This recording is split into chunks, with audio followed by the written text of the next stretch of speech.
Book 1, Bazur's Plot, Chapter 22 and 23.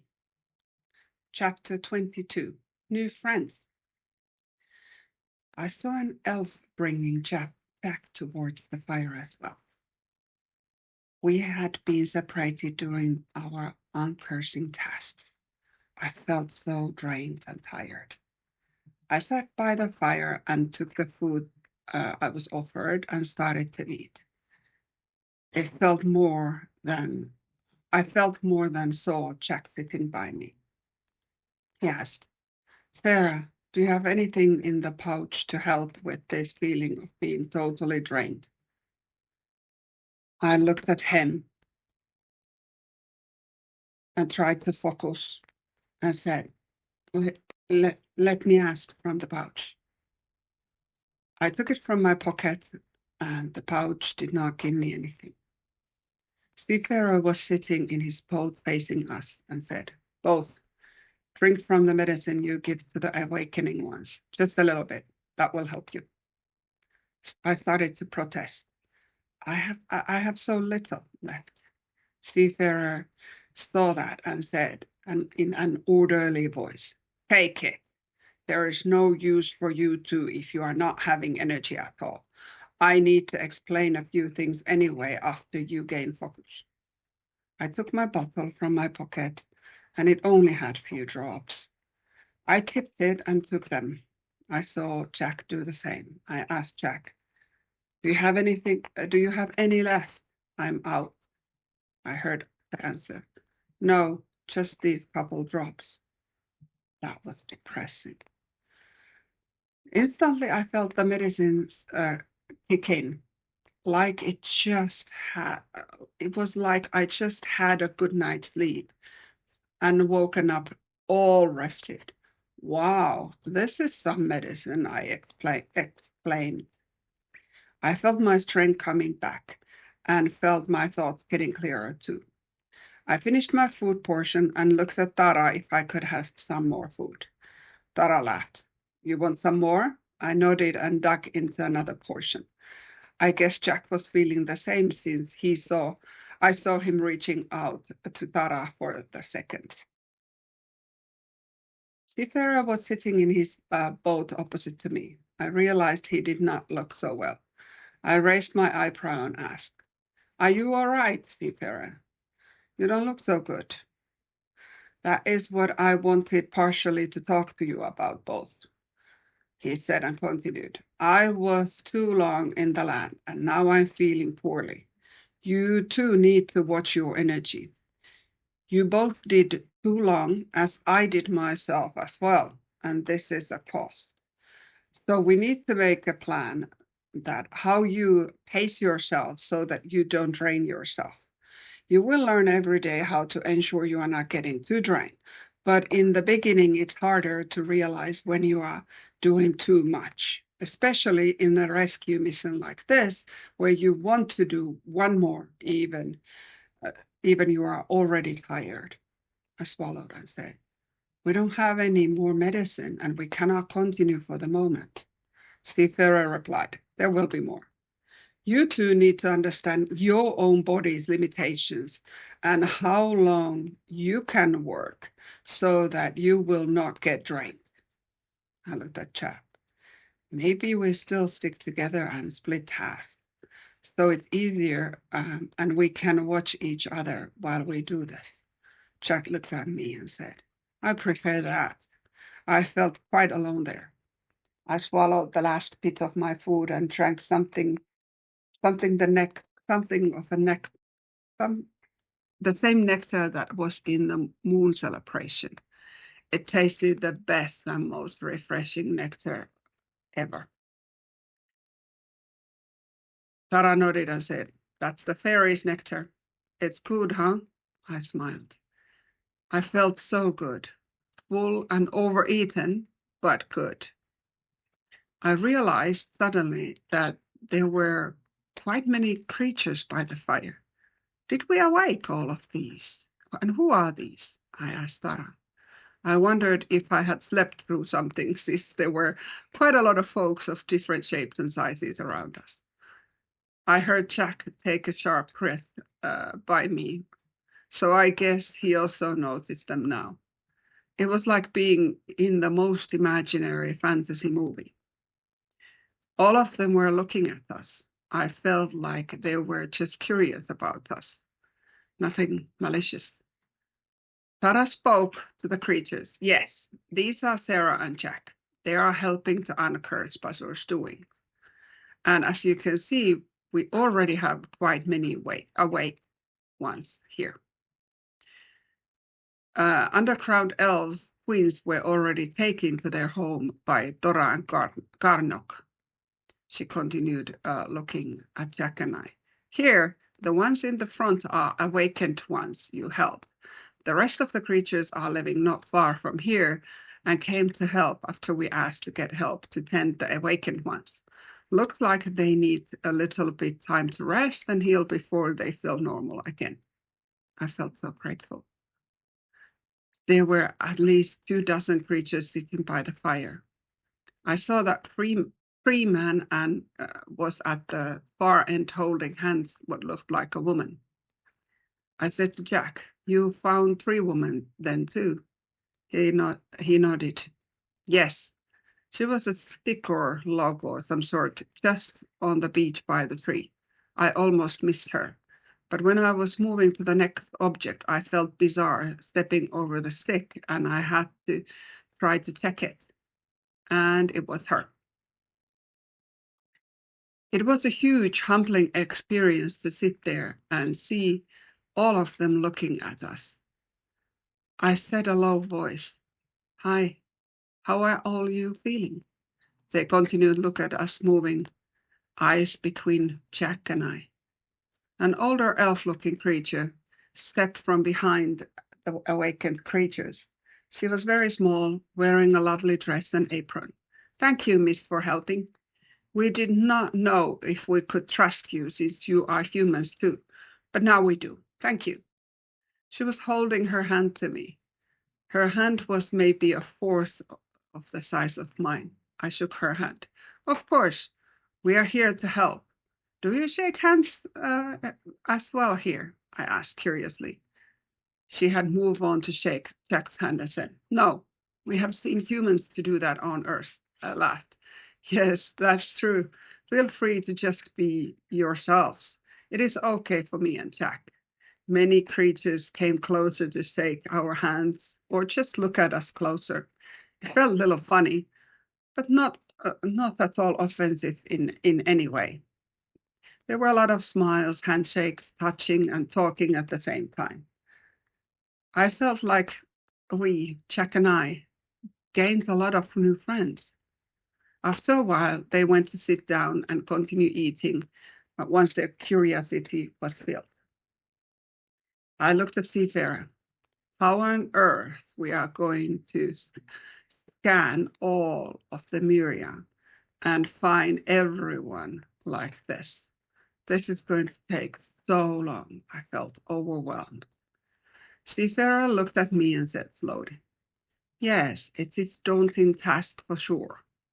All I can say, since I'm not joining you and Jack, is that recognizing which ones to scan or will get faster, and eventually you just know which ones are living ones just by looking at them, letting your eyes browse over them. Then basically you will do only awaken spell. Jack already does show signs of knowing intuitively which one is a creature, and he actually did not do all steps anymore. I don't know if you noticed, Jack, since you were getting tired, but you only did aura check, and you did not need to check if they were living separately. Jack looked horrified. "I did?" The Pharaoh laughed. "Yes, but you got it right every time, so trust yourself. You have a wizard blood in you, I'm sure." Jack looked a little disturbed and unsure, but he still nodded. Seafarer continued, "Maybe best if you do not think how big the task is. Just continue one day at a time. Remember what Tara said, that not every centimeter needs to be searched. There are certain places known for attack and areas where the villages used to be and so forth. You will be going to those, like this beach. This has been a very popular place, and therefore Tara was assuming a lot of cursed creatures would be here, I said. We still have some left here at the beach, Seafarer continued. Yes, once we have more medicine and Dora has returned, you must get organized with Jack, and you will get so you will not get drained again. As soon as he has said that, something huge swerved by the fire. It was Garnock, and there were passengers at his back. Chapter 23. Dora and Garnock returned. Garnock swerved by my right silently, skidding. Wow, you know how to skid silently, I cried out, but smiled at him. Garnock made this noise that may have been a mix of between proud front and laughter. I could not tell. He let the passengers down and went straight to food. I had only known these Morbarons for a short while, but one thing was for sure. They loved to eat a lot. Dora, an underground elf that was healing Dora in the caves earlier, were there, and 3 more elves as well. I assumed they were all from the same underground elf tribe. The same older healer lady ran toward me, and that was healing Dara earlier. She ran straight to me and took my hand. You returned to me my grandbabies. I must have looked puzzled. Dora spoke behind her. The twins, they are Elindra's grandbabies. Elindra continued. Thank you so much. We have missed them so much. I found my voice again. Of course, no problem. I'm just happy I can help. And your medicine has been amazing. I am sorry I ran out of them, but they have worked wonders. I still have the little medicine for Seafarer, but otherwise the pouch seems to be quite empty now. Elindra laughed happily. Great. I only gave you a little. I will give you and Jack more soon. I will teach you how to use the medicine pouches in a better way. I realized I had not introduced Jack, and I signed toward. Elindra, this is Jack. I assume you already heard of him, since Thora probably briefed you. He is my friend, who also came to help with the uncursing. Elindra looked at the big human beside me and said, You look familiar, but I cannot recall why. Thank you for helping us. Let me introduce you to our underground elves medics that I brought with me. I understood from Dora that we have quite many awakened ones and more coming. Elindra introduced 2 of the medics who bowed and said, These 2 always want to be called Tim and Tom. They are not their given names, but today's youngsters are like that. The 2 elves were a lot younger looking than Elindra, and they had a twinkle in their eyes and big smiles. I thought they looked fun and cheeky to be around. Behind them stepped into view older elf, who was observing us in the caves in the shadows most of the time when we were going for Seafarer's place. He said to himself, Hi, Sarah. My name is Arnor. I'm the elder of the underground elves. I came myself to help and see what else we need. I have a way to connect with halflings and the other elves tribes in the woods so that the messages cannot be tracked by Bazur. Tara spoke. We need all the help we can get. Sarah and Jack were uncursing so much this morning, and we did not realize how to manage their energy levels enough that they got really drained. We just finished eating only lunch before you came. This was also too late, since it's already late afternoon. Dora looked at everyone after another and said, I think the best is if we rest today and continue tomorrow. It seems that we need a better plan how to organize ourselves so that it works long term. Nobody really said anything to that. I looked at the sky and there was still light. I said, should we try a few more while we still have light? Dora looked at me and said, it is better if we do a little bit planning and then have early night. Also, we need to organize these awakened ones to be sent home. The more there are creatures present, the easier it is for Bazur to find us. His words made so much sense and no arguments were said. Dora and Tara were negotiating with Capricorns and Moorbears the transport and scouting options. The two old tree characters said that they will stay here near in the woods. This was their home, and their home clearing was not far away from here. They had called this part of the Myria home for centuries, and they want to stay here. Tara asked, are you sure? He might come back, Freeman said. Yes, we are happy we are back together. We want to enjoy every second together, and this is our home. Thank you for uncursing us. He and she three creatures started to walk toward the woods, hand in hand. It looked so romantic. The sun was starting to set and go down on the horizon, sending lovely colors to the sky.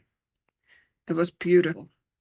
Soon all Moorbears and Capricorns were setting off in different directions for transporting the awakened ones. Arnor was also leading two very small elf-looking creatures to the woods. I felt puzzled and asked, where is Arnor going? Tara replied, remember we spoke about underground tunnels? All elves have connection points between different elf tribes and tunnels that are tribe-specific that nobody else knows. Arnor is taking the two halflings to the first tunnels where someone from this woods elf tribe is meeting them. They will be handed over from tribe to tribe in underground tunnels until they are home in their woods. Arnor is coming back shortly. Elves keep the tunnel's entrances secret now. That is why Dora went to the same opening with Karnov taking the twins. Not all entrances are told even to us in the rescue team. I nodded. I remember Seafarer. Should I give him now the last of the medicine to be able to step on land? Elindra replied, no need. You give him that tomorrow morning. I just gave him medicine to make him feel well, and he prefers to stay in his boat anyway. Seafarer did look better, I must say. I looked at the fire in front of me. I felt great. It was cozy night, not cold, not hot, and so many new friends around. I looked at Jack, and he saw me looking at him, and he smiled and said, thank you for bringing me here. I nodded.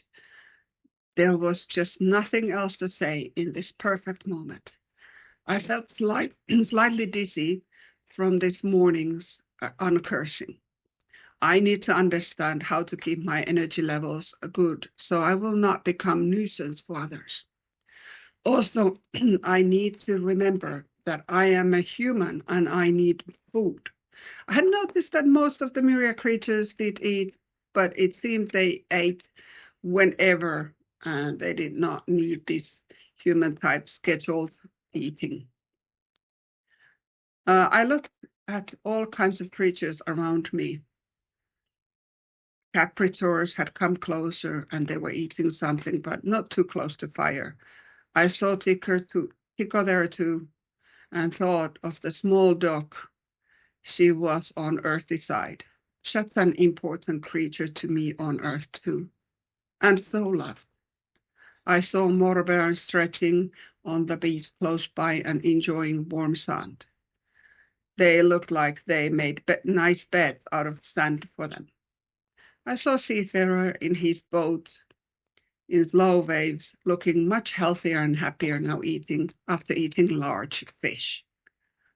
I saw Tora and Tara eating side by side on my left, and Medic Elf sharing a massive fish with them. It was an amazing moment. I took a sip of the fairy's nectar again. It just tasted the best thing ever. It was at the same time sweet, but not too much. It was refreshing and reviving. I will cherish this moment for the rest of my life.